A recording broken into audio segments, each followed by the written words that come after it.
അടുത്ത കാലത്തായി കശ്മീരിൽ പാകിസ്ഥാന്റെ അതിർത്തി കടന്നുള്ള ഭീകരവാദ പ്രവർത്തനങ്ങൾ വർദ്ധിച്ചുവരുന്ന കാഴ്ചയാണ് കാണുന്നത്. ഇന്ത്യ പരമാവധി ക്ഷമിച്ചിട്ടും ഒന്ന് മാറി ചിന്തിക്കാൻ പോലും പാകിസ്ഥാൻ തയ്യാറാകുന്നില്ലെന്നതാണ് ശ്രദ്ധേയം.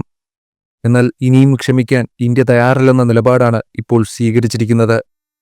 അതിർത്തി കടന്നുള്ള ഭീകരവാദം പ്രോത്സാഹിപ്പിക്കുന്ന പാകിസ്ഥാന് കനത്ത മുന്നറിയിപ്പാണ് കരസേനാ മേധാവി ജനറൽ ഉപേന്ദ്ര ദ്വിവേദി നൽകിയിരിക്കുന്നത്.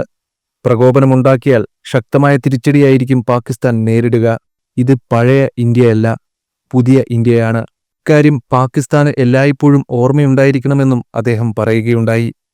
2014 മുതൽ സമാധാനം ഉറപ്പാക്കാൻ ഇന്ത്യയും പാകിസ്ഥാനും തമ്മിൽ എന്തെല്ലാമാണ് ചെയ്യുന്നതെന്ന് അറിയാം.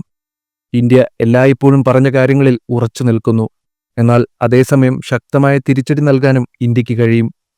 കശ്മീരിന്റെ അമിതാധികാരം എടുത്തു കളഞ്ഞതിനു ശേഷം ഭീകരവാദത്തിന്റെ തോത് കുറഞ്ഞിട്ടുണ്ട്. ജമ്മു കശ്മീർ ഇന്ത്യയുടെ ഭാഗം തന്നെയെന്ന് ഉറപ്പിക്കുകയായിരുന്നു അമിതാധികാരം എടുത്തു കളഞ്ഞതിലൂടെ സർക്കാർ ഊന്നിപ്പറഞ്ഞത്. ഇതിൽ യാതൊരു വിട്ടുവീഴ്ചയും സർക്കാർ ചെയ്യില്ല. ഇപ്പോൾ ആരും ഭീകരരെ സഹായിക്കാറില്ല. ആളുകൾക്ക് സുരക്ഷിതരായി പുറത്തിറങ്ങി നടക്കാൻ കഴിയുന്നുണ്ട്. കുട്ടികളെ രക്ഷിതാക്കൾക്കിപ്പോൾ ധൈര്യമായി സ്കൂളിലേക്ക് അയക്കാം. ഇന്ന് കശ്മീരിൽ ടെററിസം മാറി ടൂറിസമായിരിക്കുന്നു. ലോകത്തിന്റെ പ്രിയപ്പെട്ട വിനോദസഞ്ചാര കേന്ദ്രമായി കശ്മീർ മാറിക്കഴിഞ്ഞു. 5 ലക്ഷം പേരാണ് അമർനാഥ് യാത്രയിൽ പങ്കാളികളായത്. അനിഷ്ട സംഭവങ്ങൾ ഉണ്ടാകുന്നത് കുറഞ്ഞുവെന്നും ദ്വിവേദി വ്യക്തമാക്കി.